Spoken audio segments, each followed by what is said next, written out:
How's that sound? Good? Okay. Welcome to session 5, the women. We're missing half of our women. Well,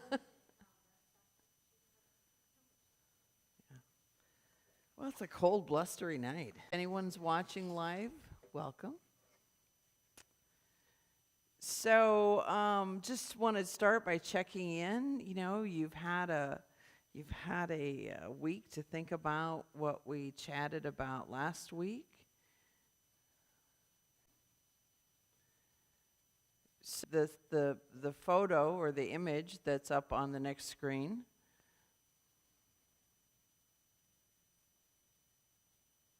Well, it's the same one that's here. No, you're right. Back. There you go. Perfect.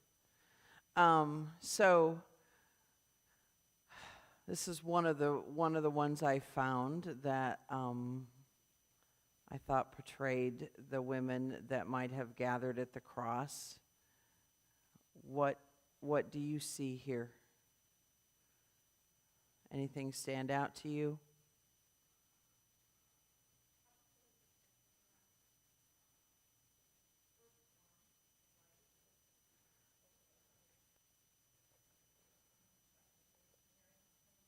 Mary's mother, you think?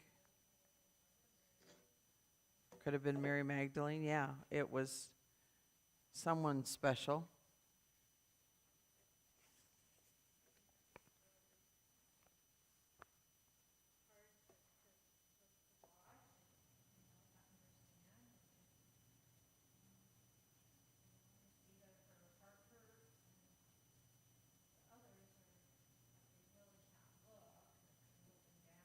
Yeah. Yeah.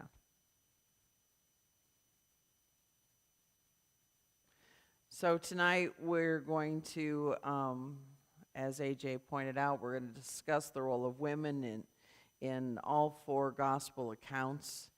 And at the end, you'll have the opportunity to lift up a name or names of women in your life, whether you know them or you don't know them, that have borne a faithful witness to God, much as these women at the cross did in whatever fashion. So just keep that in the back of your mind as we go through this. So I want to start by, let's join our voices in a prayer. Holy God, strengthen us to stand in our minds and hearts before the cross of Jesus, that the women who witnessed his death and bore the first witness to his resurrection may teach us how to bear faithful witness to him today. Amen. So the women who supported Jesus. The women who supported Jesus. We're going to start with a reading from the Gospel according to Luke. By the way, can you read the words good enough? We've changed the font again. What do you think? To Steve and Barb and I, it looked a little cleaner. Barb Hill says she likes it. Yeah, we kind of liked it. So here are these words. Soon afterwards, he went on through cities and villages, proclaiming and bringing the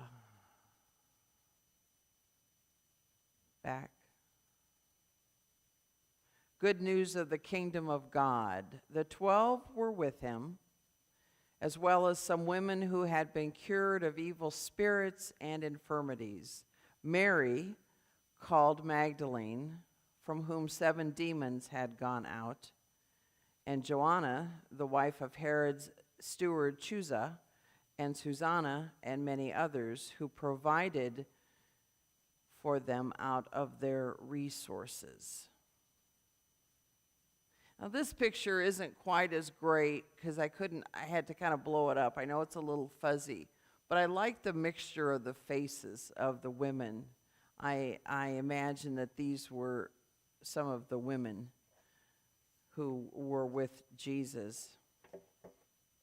So as you look at that, as you look at that drawing, think about that reading we just heard from Luke, and what does Luke tell us about these women? Who they were and what they did. That they provided for them. Yep. For the 12 when they were out. That's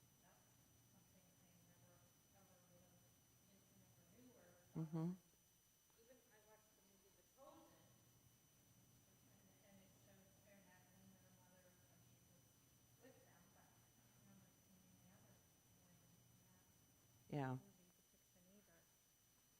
So you wouldn't think that a lot of women traveled with them. I think there were a lot of women that I traveled. think so too. I mean, it would make sense. And then They they, were doing their thing, mm-hmm. because you always do wonder, they have to eat more than just the figs and the fruit and the nuts and the trees. Yes, they have to eat more than what's on the trees, right? And that fig tree might not be producing, and then they're in trouble, right? Picking a little piece of wheat off of the plant. Yeah, and I think of that and the providing for, and I think of the hard work in many faith communities of the women. It's the women of faith who have done so much for this congregation through the years. Yes, everyone has had their part, but it's the women of faith, previously known as Women's Fellowship, who have raised the money for this and that and had the band that went out and performed and raised money. And I mean, they have potlucks, they have this, they have that. Yeah, absolutely. So these women were patrons. They were people with resources, AJ says, providing support for teachers and healers. And, thinking about that and thinking about where else we have heard of the importance of women in the early church, I want to read you a couple readings from the book of Acts. Now in Joppa, there was a disciple whose name was Tabitha, which in Greek is Dorcas.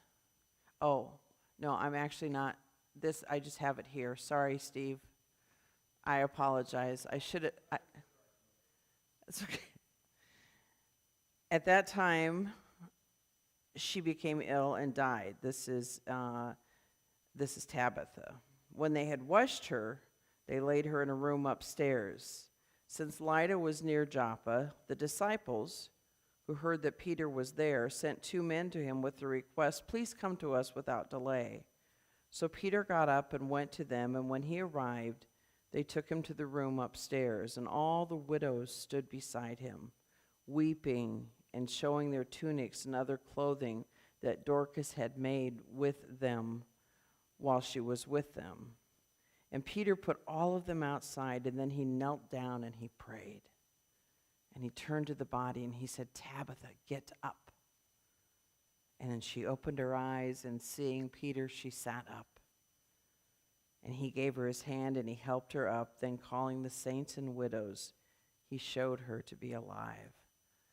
I think that's just such an amazing story.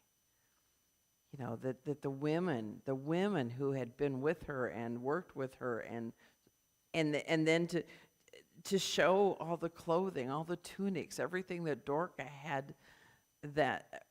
Dorcas had made while she was with them. That's a powerful ministry, I mean, look around. We have women. Thank you, Dolores, and all of your cohorts who sew for us. There's little children in Africa who have tunics and pants and dresses because Dolores and her merry band of sewing fiends made them. Powerful. And then also in Acts, we hear on the Sabbath day, we went outside the gate by the river where we supposed there was a place of prayer, and we sat down and we spoke to a woman there who had gathered. And a certain woman named Lydia, a worshiper of God, was listening to us.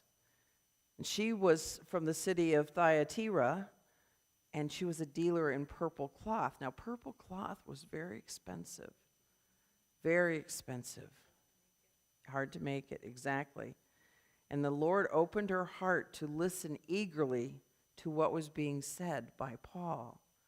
And when she and her household were baptized, she urged us, saying, "If you have judged me to be faithful to the Lord, come and stay at my home."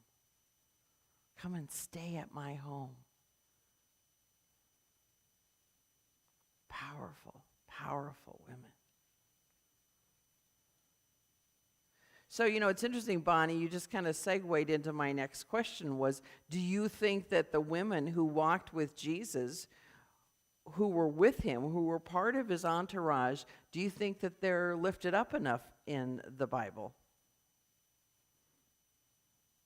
I mean, you're a studier of the Bible. I know you. And although you knew a few, you don't think of the many.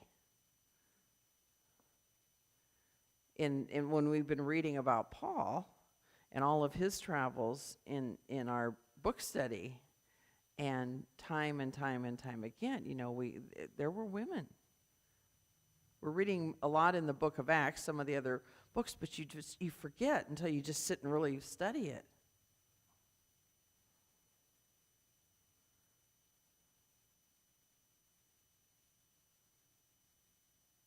Let's look at the women who witness in Mark. I'll read to you from Mark chapter 15, verses 40 and 41.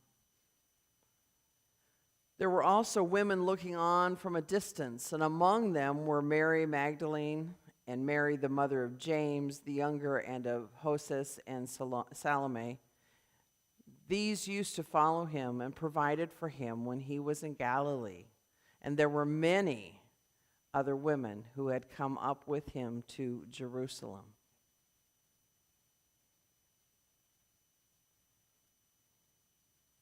So there again, what do we learn about these women?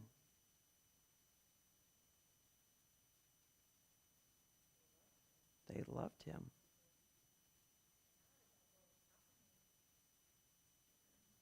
And they're looking on from a distance. I love the way that AJ addressed that in the video and in her book. What do we do to bring people? Y'all are doing pretty good tonight. You're all up. Steve, I think our plot worked. We kept it dark back there, so they all moved up here. It was purely accidental, but maybe it was divine intervention, huh? AJ writes, the women's placement and the lack of explanation for it, those that were looking on from a distance, serves to interrogate our own behaviors at such moments. Have there been moments in your life that you recall looking on, suffering from a distance?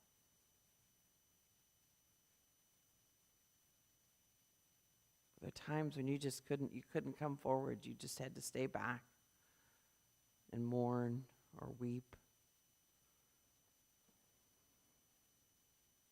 I remember when my great aunt died,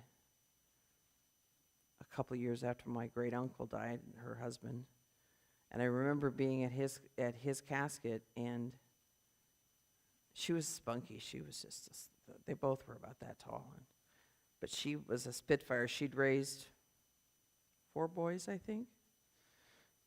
And they were all taller than, but I remember when I was weeping at my uncle's funeral, and she came up and she said, "Now you just stop that.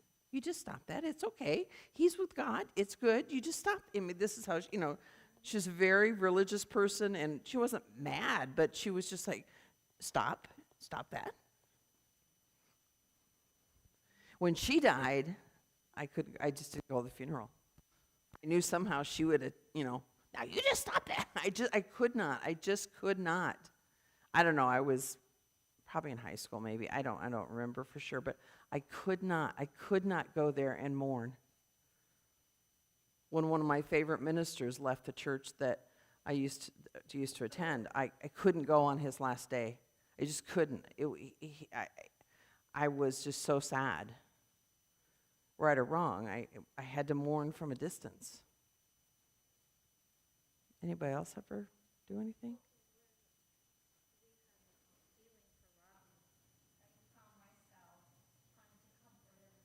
Mm.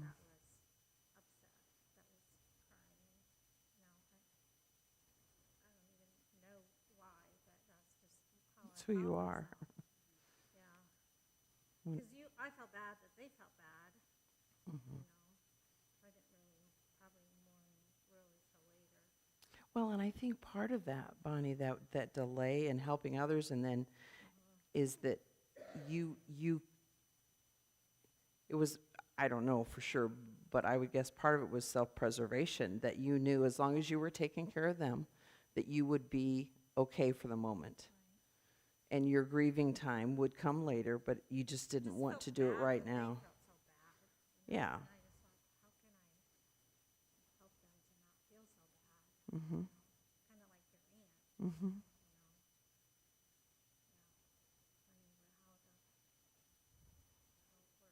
Yeah. Yes. You were supposed to be comforting others, yeah. That's totally you. I get that.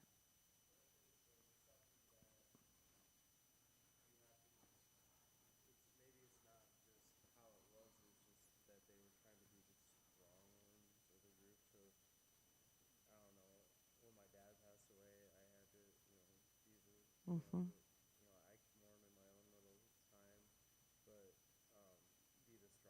Be the strong ones, yeah.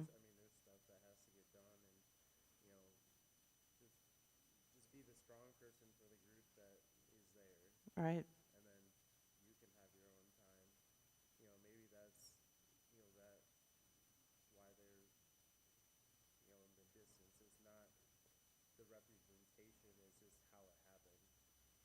Mm-hmm. Well, and from a distance, they could view those in need the most, that needed the comfort. Maybe, but you're right. They probably just were watching and waiting.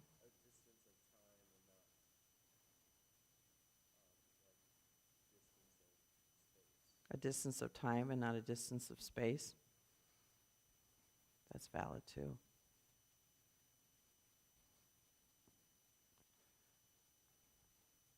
I just really liked this print. I don't often see it from a distance.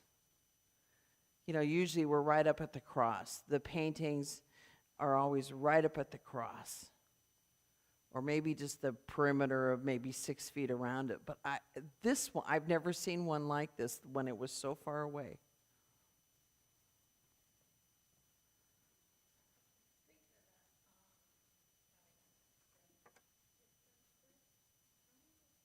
From a distance, yeah. Who sang that? Wasn't Debbie Gibson?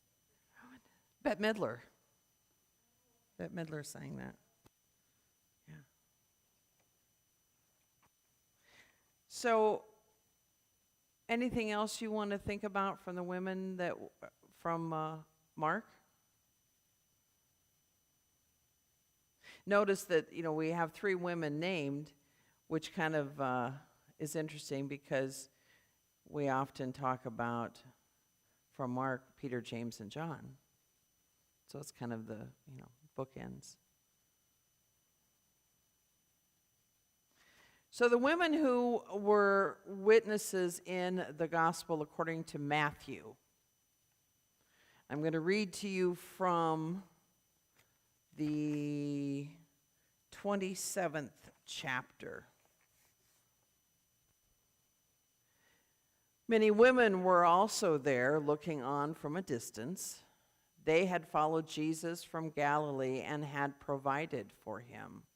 Among them were Mary Magdalene and Mary, the mother of James and Joseph, and the mother of the sons of Zebedee.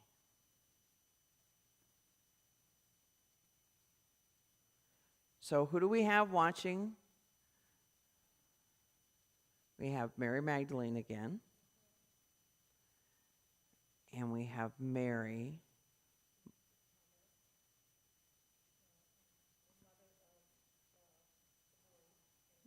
James. Right, but we have Mary of James and Joseph. Mary, back up. Would you? Yeah, sons of Zebedee. But Steve, can you back up? Okay. Okay, we have Mary Magdalene, Mary the mother of James and Joseph, and the mother of the sons of Zebedee. Those are the three women that we have there. And again, they followed him from Galilee, and we learned that they provided.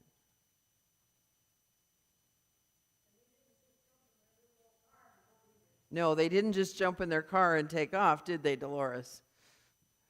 Mm-mm.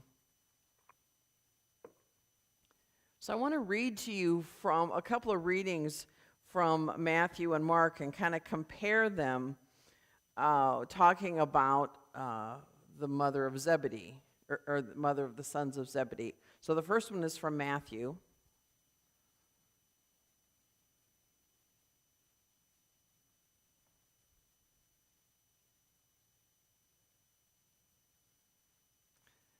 Then the mother of the sons of Zebedee came to him, and with her sons, and kneeling before him, she asked a favor of him. He said to her, "What do you want?" And she said to him, "Declare that these two sons of mine will sit, one at your right hand and one at your left, in your kingdom." But Jesus answered, "You do not know what you are asking. Are you able to drink the cup that I am about to drink?" And they said to him, "We are able." And he said to them, "You will indeed drink my cup, but to sit at my right hand and at my left, this is not mine to grant, but it is for those for whom it has been prepared by my Father." And then in the gospel according to Mark, we read, James and John, the sons of Zebedee, came forward to him and said to him, "Teacher, we want you to do for us whatever we ask of you." And he said to them, "What is it you want me to do for you?" And they said to him, "Grant us to sit one at your right hand and one at your left in your glory." But Jesus said to them, "You do not know what you are asking. Are you able to drink the cup that I drink, to be baptized with the baptism that I am baptized with?" And they replied, "We are able." Then Jesus said to them, "The cup that I drink, you will drink, and with the baptism with which I am baptized, you will be baptized. But to sit at my right hand or my left is not mine to grant, but it is for those for whom it has been prepared."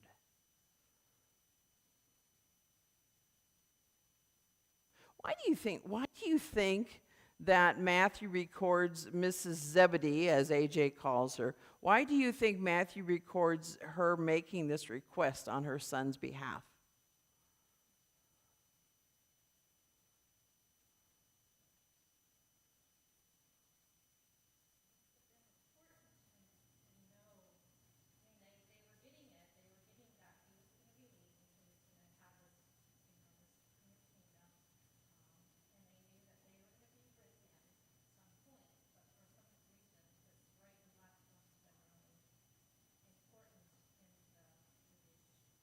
The right and left was important. Why do you think Mrs. Zebedee thought it was important to step up and make sure her sons were where they needed to be?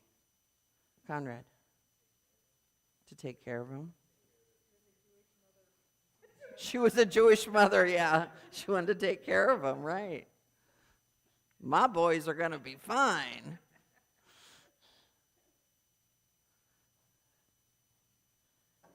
Interestingly enough, though, in Mark, it's the boys who speak up.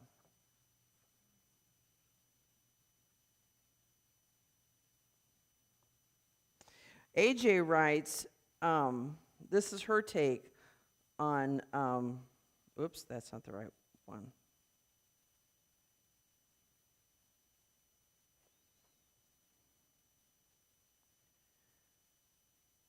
Sorry.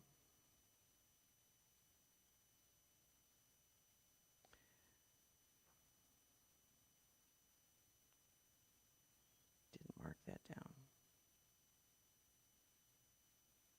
You know, she talks about in her book, which is, I think it's interesting because when Jesus calls them, Dad's there, and the boys leave right away. So here comes Dad walking home, going, "Oh, the boys, yeah, they left. They left with this guy." I mean, imagine how this frantic Jewish mother would feel. So she rushes off to bring her boys home, but then she hears the boys talk about Jesus, and then she hears Jesus, and she decides to stay longer and starts to learn, and then she wants them to have an important role in his ministry.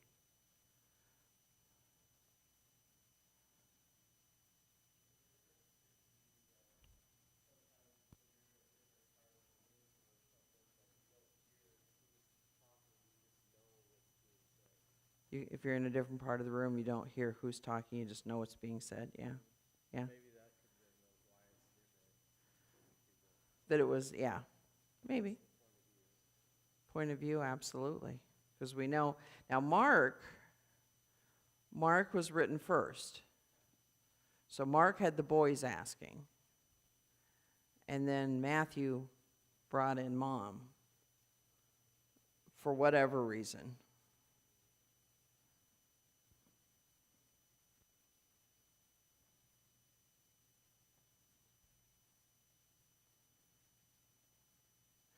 So let's look at the women who witness in the gospel according to Luke. I'm going to read to you from chapter 23. A great number of the people followed him, and among them were women who were beating their breasts and wailing for him. But Jesus turned to them and said, "Daughters of Jerusalem, do not weep for me, but weep for yourselves and your children. For the days are surely coming when they will say, 'Blessed are the barren, and the wombs that never bore, and the breasts that never nursed.' Then they will begin to say to the mountains, 'Fall on us,' and to the hills, 'Cover us.' For if they do this when the wood is green, what will happen when it is dry?"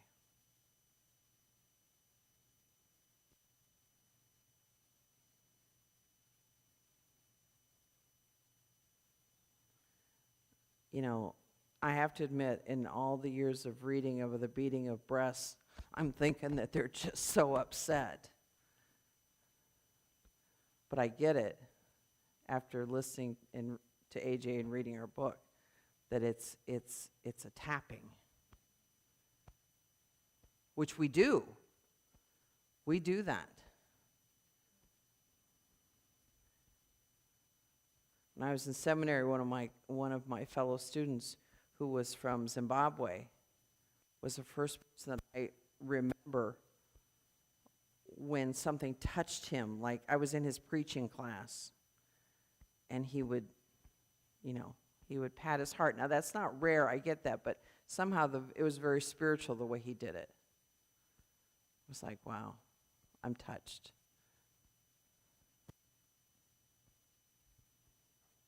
And it's a way to focus. Okay, my heart's breaking, but it's beating inside and out.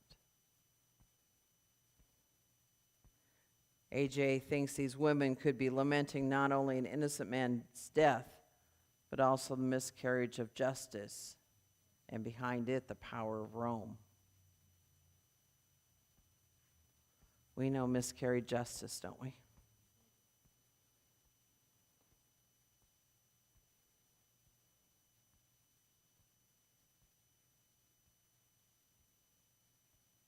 AJ suggests that Jesus' words to the women can provoke us to consider what we can tolerate and what we find so intolerable that we rise up to rebellion.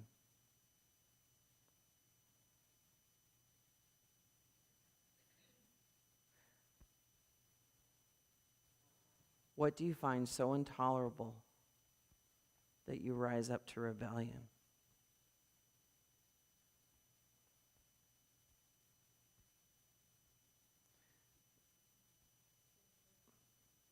I'm sorry? Racism. Amen.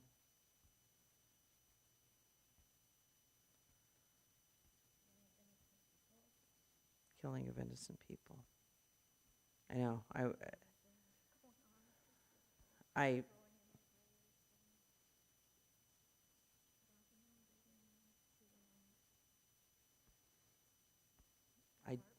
it is.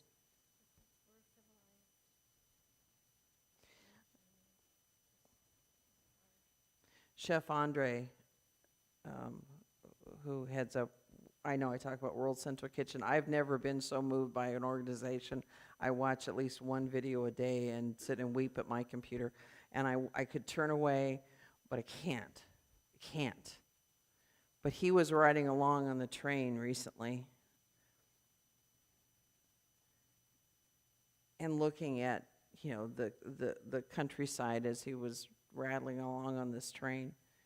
He said, I cannot believe in the 21st century this is happening. And I think that's what, with racism and the killings and it's like, have we not learned? And so then you rise up and you want to be that rebellious one, that you want to somehow stand up and know that standing in faith, we can say stop. But to who? It's hard. And I wonder, these people, the ones who followed, the ones who wept, they didn't have any power against the people who were saying, kill him.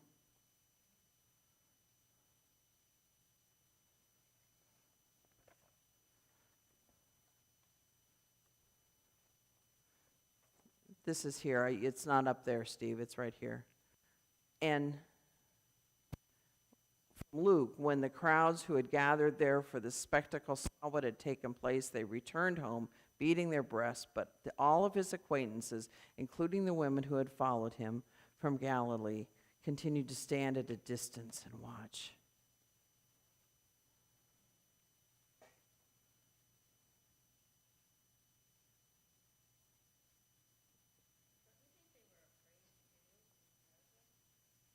Were they afraid? Yeah.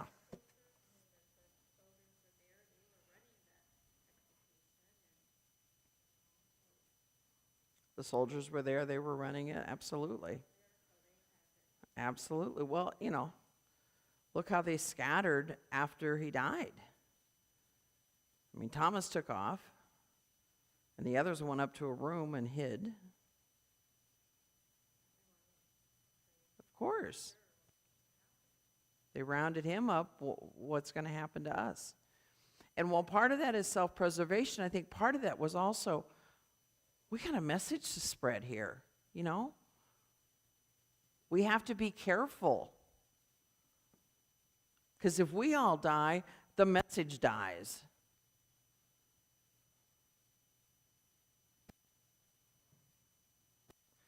Last gospel we'll look at is the women who witness in John.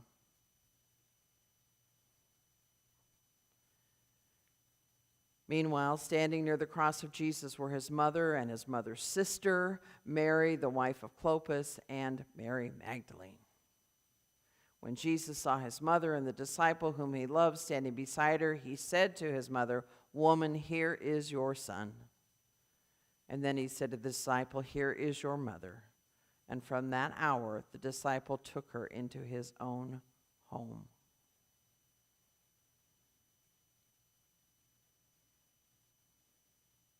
So again, we have Mary Magdalene. We have Mary, the mother.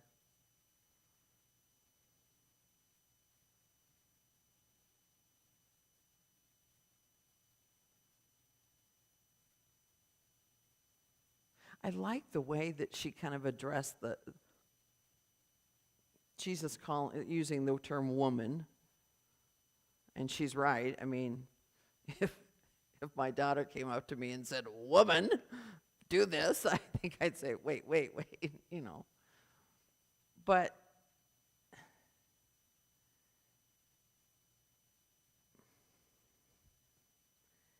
for those of us who are mothers,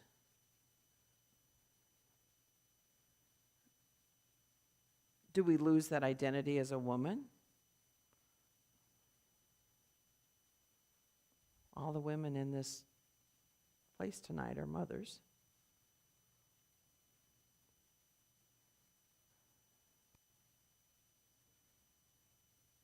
Do you think our society views women who are mothers as only or as primarily mothers? And was Jesus standing up and saying, woman, was that an identification? I mean, sure, we're mothers. We're always going to be mothers.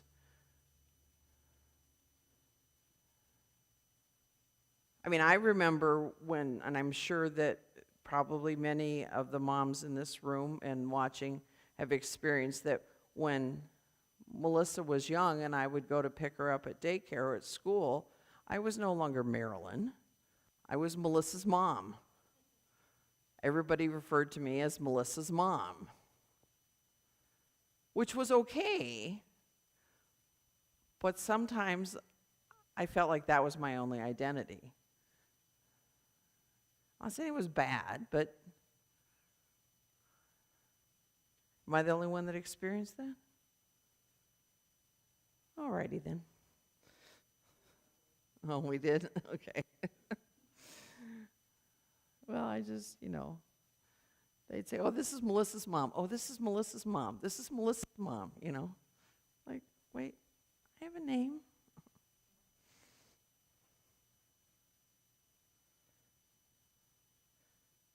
What do we do here in the church? Do you think we value women enough?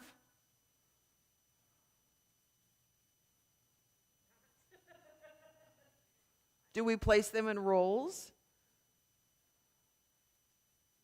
Yeah. Yeah.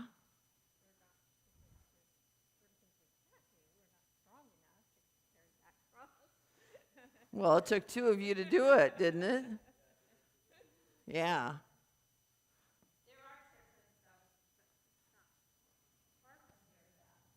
Yeah.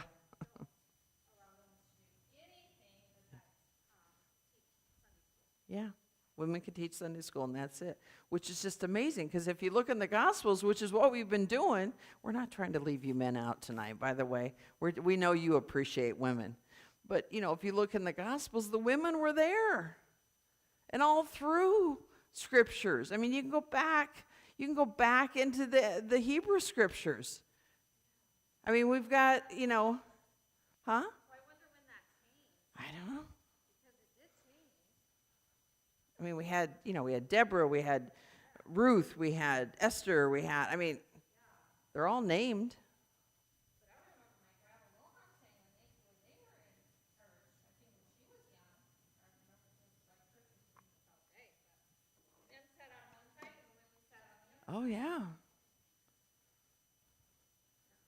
There was a great old, that Newhart, when he owned an inn, and they just moved into the community, and they had a potluck at, I don't think it was church or town hall or something, and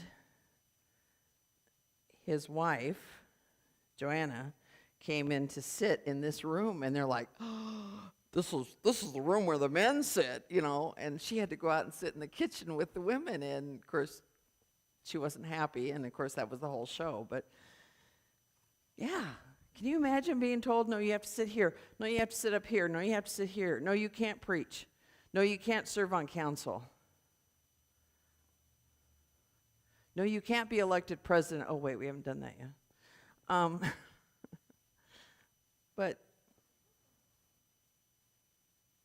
no, I mean, the country.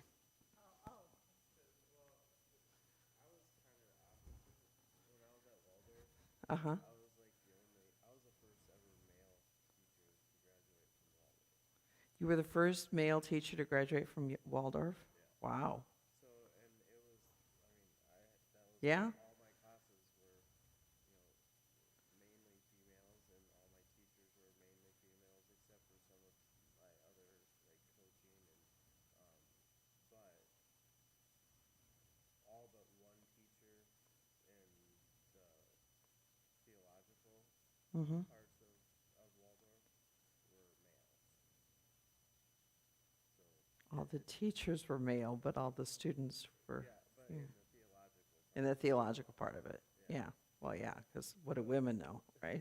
Well, no, and I mean, they eventually did hire more women Yeah. in that aspect, but I mean, you had to go through that to get through Waldorf, no matter what part Mm-hmm. or what you studied. You had to get your theological classes through. True, But man. most of those were males, and then Mm-hmm. all of our education classes were women. Education were women and theological were mainly men. Hmm. One of my colleagues, her son was born after she became an ordained minister and was leading a church, and then they went to visit another church or something when he was, I don't know, 5, 6, 7, whatever, and there was a male minister, and he looked at his mom and said, "Mom, I didn't know men could be ministers too," and she went, "Yes."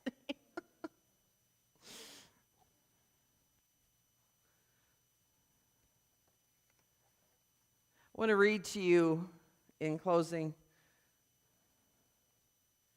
from AJ's book. Mary Magdalene, the mother of Jesus, and the other women in John's account witnessed Jesus die. They carry that pain, that anguish that the death of a loved one prompts, but their hearts will rejoice because the cross is never the end of the story. The women at the cross have been ignored or reduced to models of simple piety. These women risked their lives for women who also were executed by the state. Some risked their marriages or their relationships with their children.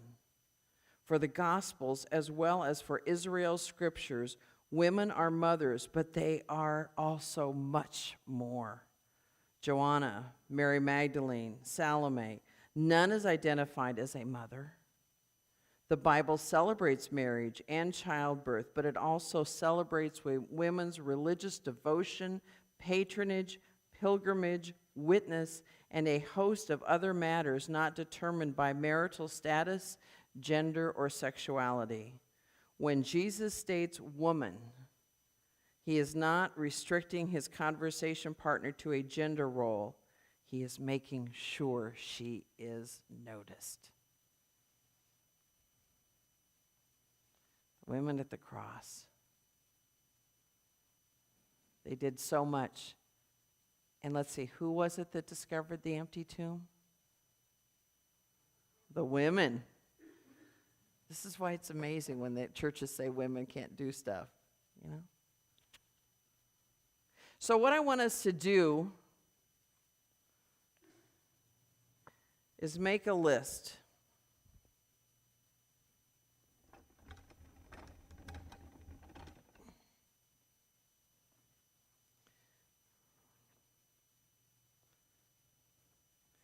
Make a list, if you can think of somebody who was of this congregation, who was a patron, who was or is a strong woman of this congregation. You've all been here various time periods. Conrad, I know you haven't been here long, but we'll get to a question that you can answer soon. I would too.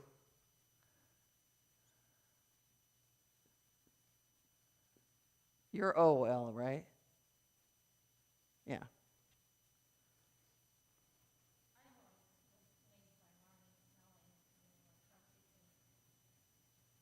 Marlene? I know.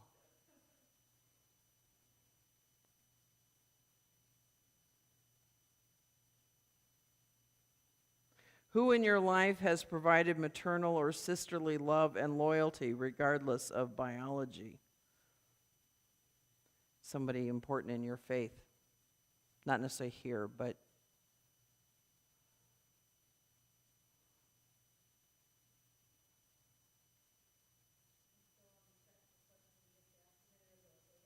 oh, I'm so sorry. Well, I'm just trying to be conscious of time.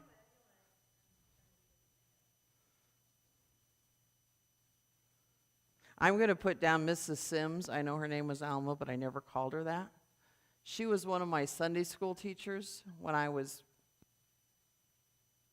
5, I don't know. Honestly, I remember her more than any other Sunday school teacher I had. I can't tell you specifics that she taught me, but the way she taught me and what she instilled in me that I couldn't name at that time, yeah. Okay, I'm just going to give you a list and you can pick and choose. Would that help? Women who spoke the truth to you in unexpected ways. Women who lamented and protested injustice or rebelled against authority or the status quo in a faithful way. Women who in some other way bore witness to God or Jesus in your life.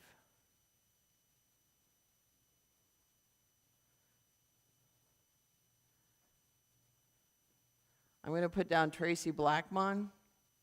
Oh, is it? Tracy, I'm sorry if I can't remember how you spell your first name for sure. She's one of the officers of the United Church of Christ. I've always, she came out of Kansas City when Michael, the young man who was shot down there. Oh. Michael. Oh, that's so sad. It was several years ago. Big deal. I mean, it was a black young man and riots, and she tried to send her things, and that's what she became known nationally. And she just has a voice. I saw her when we went to General Synod, and that was when we were protesting against ICE and all that they were doing for the people at the border. And she spoke, and she's so powerful, and she is not afraid to stand up and say, this is wrong, and here's why.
Wilma has an amazing, calm demeanor.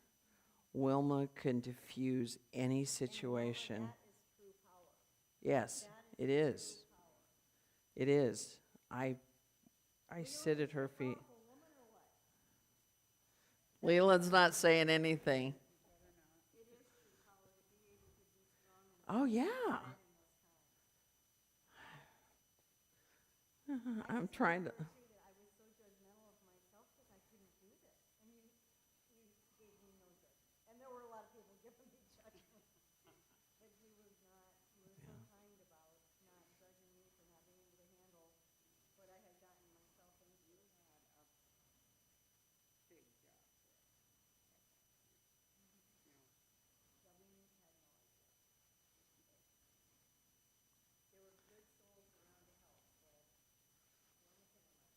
Got it.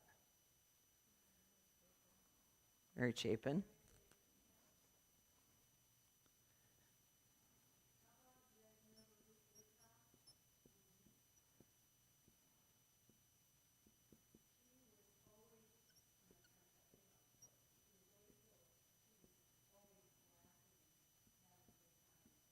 Whoops, I spelled that wrong. We had a picture of her recently. Wasn't she up there?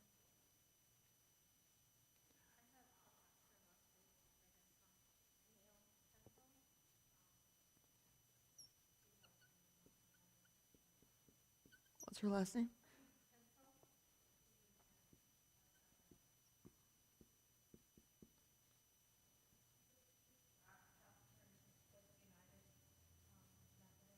Uh-huh. Balcony, anything to add?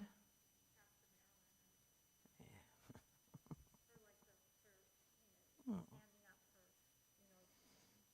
when you protested with the racial stuff in your posts and just educating people and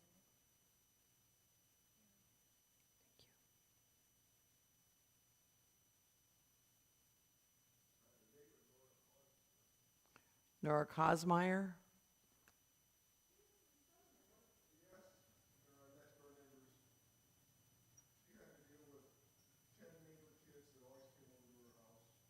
I'm probably not spelling it right, but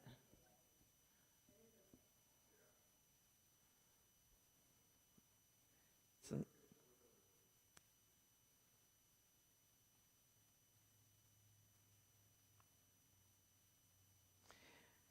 let's pray. And what we're going to do in the midst of this prayer that you're going to say with me, we're going to read these names. Can you see them well enough? Okay. Take us to our prayer, Steve. O God, source of life, we praise you for the women who have borne witness to you in myriad ways, including Dolores Schmidt, Marlene Snelling, Mrs. Sims, Tracy Blackmon, Margaret Miller, Wilma Timmerman, Mary Chapin, Ruth Woodcock, Pastor Camille Pencil, Norma Cosmeyer. May their examples inspire us also to testify to your truth, act in faithfulness, and reach out to others in love. Amen. Next week, our final week, will be Joseph of Arimathea and Nicodemus. It's a full week next week, but I hope that you will be able to join us. We will be here Wednesday, and then Thursday we'll have Monday, Thursday, and Good Friday before we approach Easter. So thank you all for being here. I hope this has been, of course you can read something. I'm going to read something really quick that was in the book that's just like amazing to me. It says, we search for reasons for disasters, whether personal or local or national. We want people to blame. Sometimes we feel the need to blame ourselves. Simple explanations for wars, forced migrations, genocide, atomic bombs, and the like due to a decisiveness to history. We might therefore speculate on what we can tolerate and what we can find so intolerable that we rise up in rebellion. Do we allow our God to be mocked? That question of blasphemy. Do we allow Caesar to put his image in the temple? Do we remain silent when our worship practices are forbidden? We might ask whether our beliefs, our practices, are sources for brokering peace or for justifying war. Once again, the Bible helps us to ask the right questions. That's powerful. Isn't that amazing? I'm like, she didn't know that we were going to be going through all of this No. when we're studying it, but God did, and it's just like it's exactly what's happening now. It's just like, and and then he's talking about the daughters of Jerusalem and how Jerusalem is going to be, the Romans are going to destroy the temple, and they're going to be go through suffering and stuff again, and explains about, about if you're nursing your babies and just the pain of all of this, and it just says that nothing really changes, that. Well- So we just have to remain faithful and know that God, is still God and is in control. Is in control, and it's just really sad the hardships that people go through. But it's always been this. That doesn't make it right, and we do have to, understand what we can tolerate and what we can't, and the best way to show that, but also not get yourself so worried and worked up about what's going to happen, because you do continue to have faith that in the end, that God will be the victor. Amen. Preach it, sister. It's just so hard when you turn on the news and It you is. see this, and and then It's but you horrible. look at it and you say, it's always been that. It's Yeah. always going to be this, like this. But Well, and I thought it was interesting how AJ pointed out, and something I had not thought of before, when when we read it's better to have been barren, and you think, well, why? But it was, then you don't have to watch your children die, and that, like Mary had to watch her son die, and that there were just some atrocities and horrible things that happened that mothers had to watch. And and he's just saying to them, well, there might be an upside. There might be an upside. we just need to pray for our president and pray for the leaders of the world, and Yes, just I know. get this man whatever it takes to get him out of doing these horrible things, and God knows. And I pray that there's got to be a crack, and I know God's hunting for it, and it's going to have to just explode in his heart, all the goodness. But if God can find an opening, I believe that, although that woman from, where did I say she was from? Somewhere near there, she said, no, he's pure evil. And maybe he is. I'll still pray for him. But you're right. AJ didn't know what was going to be happening. crazy? Yeah. Talking about wars and genocides and mistreatments and. Good night, all.